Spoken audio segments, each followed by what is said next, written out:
Bonsoir, bienvenue dans le Journal de l'Afrique. Voici les titres de cette édition. Et sans doute un tournant dans la campagne électorale au Gabon. Jean Ping a été adoubé par les deux autres principaux opposants, Guinzouba Dama et Casimiro Yemba. Ils se sont ralliés à l'ancien président de la Commission de l'Union africaine. Un bracelet pour sauver les enfants du Niger de la malnutrition. C'est l'initiative d'un programme financé par la Commission européenne. Et il y a urgence dans le pays. Reportage à suivre dans la région de Zinder. Et puis deux espoirs de médailles pour la Côte d'Ivoire. Cette nuit, aux Jeux Olympiques de Rio en athlétisme, Muriel Aouré et Marie-Josée Talou disputent la demi-finale du 200 mètres. Il aura fallu attendre le lancement officiel de la campagne électorale au Gabon pour que les adversaires d'Ali Bongo s'organisent. Jean Ping a finalement reçu le soutien de deux ténors de l'opposition afin d'affronter le président sortant lors de la présidentielle du 27 août prochain. Les précisions de Nicolas Germain. Les négociations auraient duré toute la nuit. Et c'est peut-être un tournant dans la campagne présidentielle gabonaise.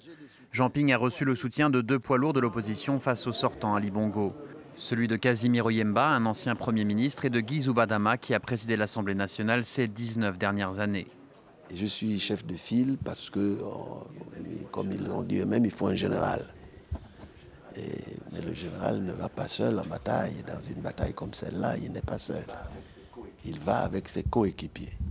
Très vite, le porte-parole du président Ali Bongo a réagi dans un tweet en évoquant un marchandage d'épiciers qui n'a pour objet que la répartition des privilèges et des fonctions.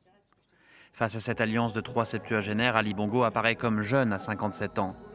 Ses détracteurs rappellent qu'il est au pouvoir depuis 7 ans et surtout que juste avant lui, son père Omar Bongo a dirigé le pays pendant 41 ans.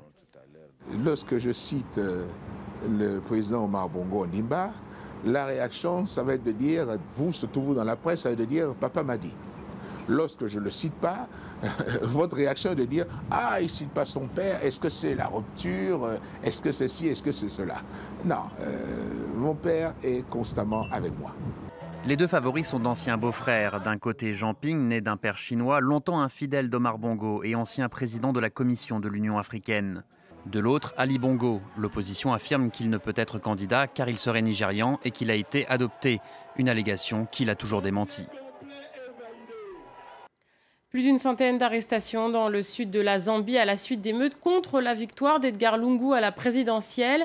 Son principal opposant, Hakainde Hichilema, a lancé un appel au calme. Il a contesté les résultats devant les tribunaux.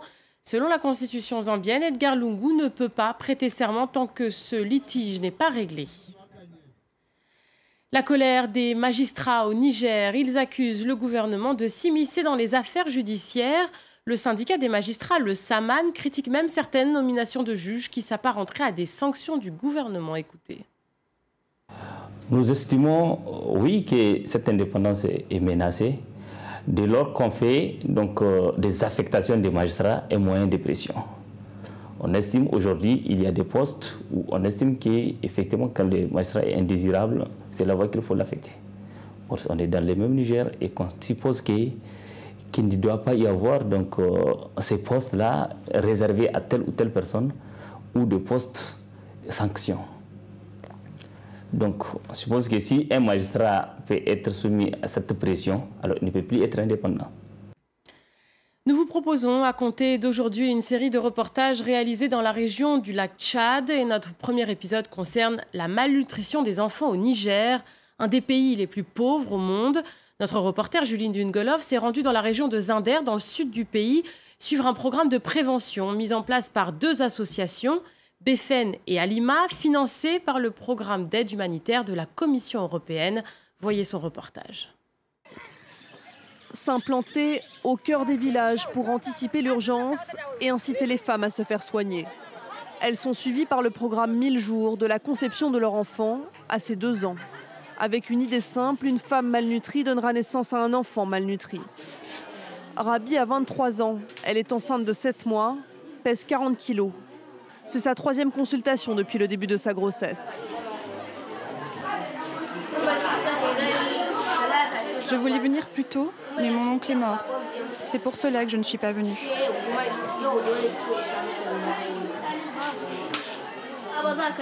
Tu as une infection. Il faut que tu fasses très attention. Tu peux perdre ton bébé. Mais si tu fais très attention, que tu prends soin de toi, de ton hygiène, que tu te laves bien, ça va aller. Maintenant, on est très éveillé au fait que c'est important notre santé, que c'est important de venir en consultation. C'est important pour nous, mais c'est important pour le bébé aussi.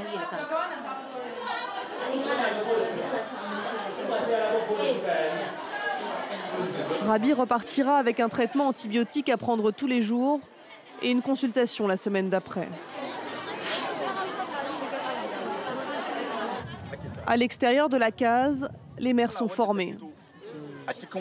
Elles ne savent ni lire ni écrire, c'est donc grâce à un simple bracelet et 3 couleurs, vert, jaune, rouge, qu'elles apprennent à dépister le degré de malnutrition de leur enfant.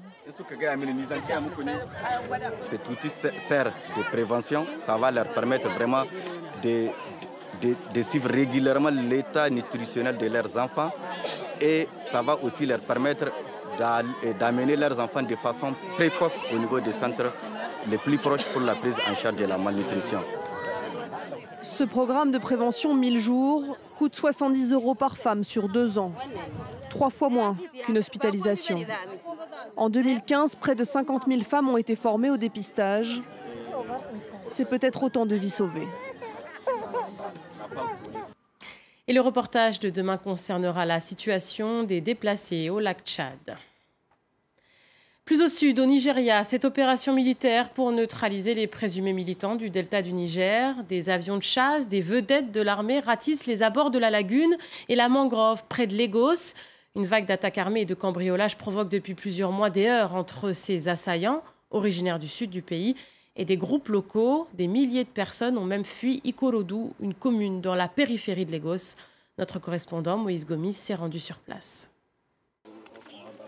Un calme relatif règne dans cette banlieue de Lagos. Babatunde résidait dans ce quartier. Son père et sa sœur ne se remettent pas de la mort de ce jeune civil volontaire. Jusque-là, ses proches se sentaient en sécurité car Babatunde était membre d'un groupe d'autodéfense. Mon fils et ses amis ont sauvé un homme qui avait été enlevé. Il y a eu des coups de feu. Quelqu'un a tiré depuis un buisson. Mon fils est mort ce jour-là. Les autorités ont décidé de réagir à l'augmentation récente des crimes de sang et des enlèvements. Les forces de sécurité mobilisent leurs effectifs dans les zones les plus touchées, la priorité étant d'éviter une contagion dans la capitale économique du Nigeria. Au quartier général de la police de Lagos, cette violence est imputée à des hommes présumés militants du delta du Niger.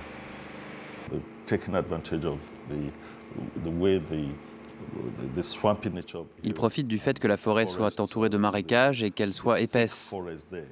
Ils sont protégés et dissimulés et peuvent tranquillement vandaliser les oléoducs. Mais maintenant, ils se sont lancés dans d'autres activités criminelles dans la région.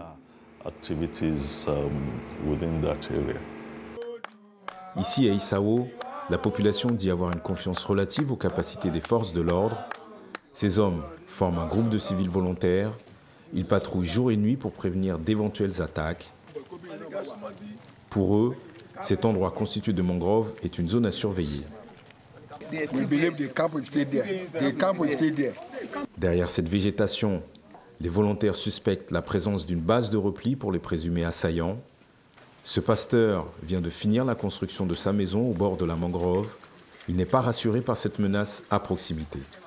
Nous avons fui, ma famille et moi. Nous sommes partis. Nous avons quitté la maison. Nous avons laissé notre bétail à la maison et nous nous sommes installés dans mon église. À Issao, la vie reprend son cours tant bien que mal. Cependant, les coups de feu en provenance de la mangrove à la nuit tombée rappellent à la population qu'une opération de maintien de l'ordre est ici toujours en cours. Commémoration en Afrique du Sud du massacre de la mine de Marikana. 16 août 2012, la police ouvre le feu sur des grévistes et tue 34 personnes. Des grévistes qui, à l'époque, réclamaient une revalorisation de leur salaire. Mais 4 ans après, rien n'a su effacer la colère et la déception des familles. Elles estiment que peu de choses ont changé. Les compensations pour les mineurs blessés et décédés n'ont toujours pas été versées.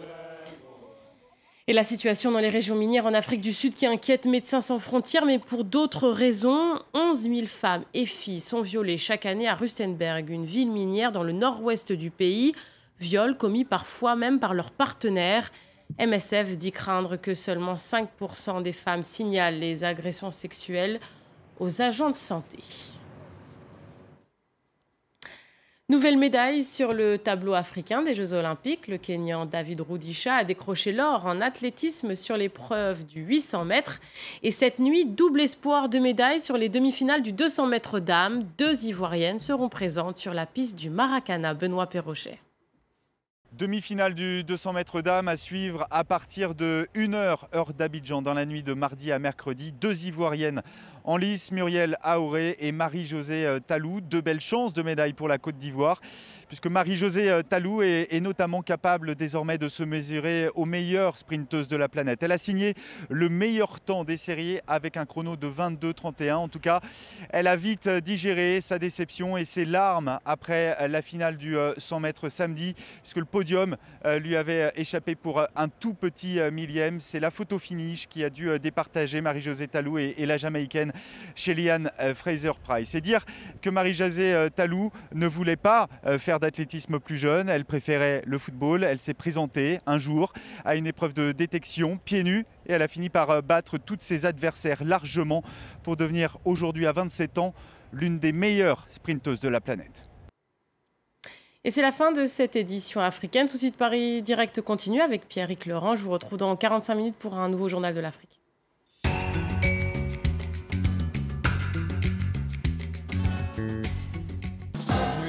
Reporter. Septembre dernier, les talibans s'emparent de Kunduz.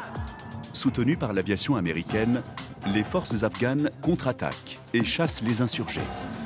Dans la bataille, l'hôpital de Médecins sans frontières est bombardé, tuant 42 personnes.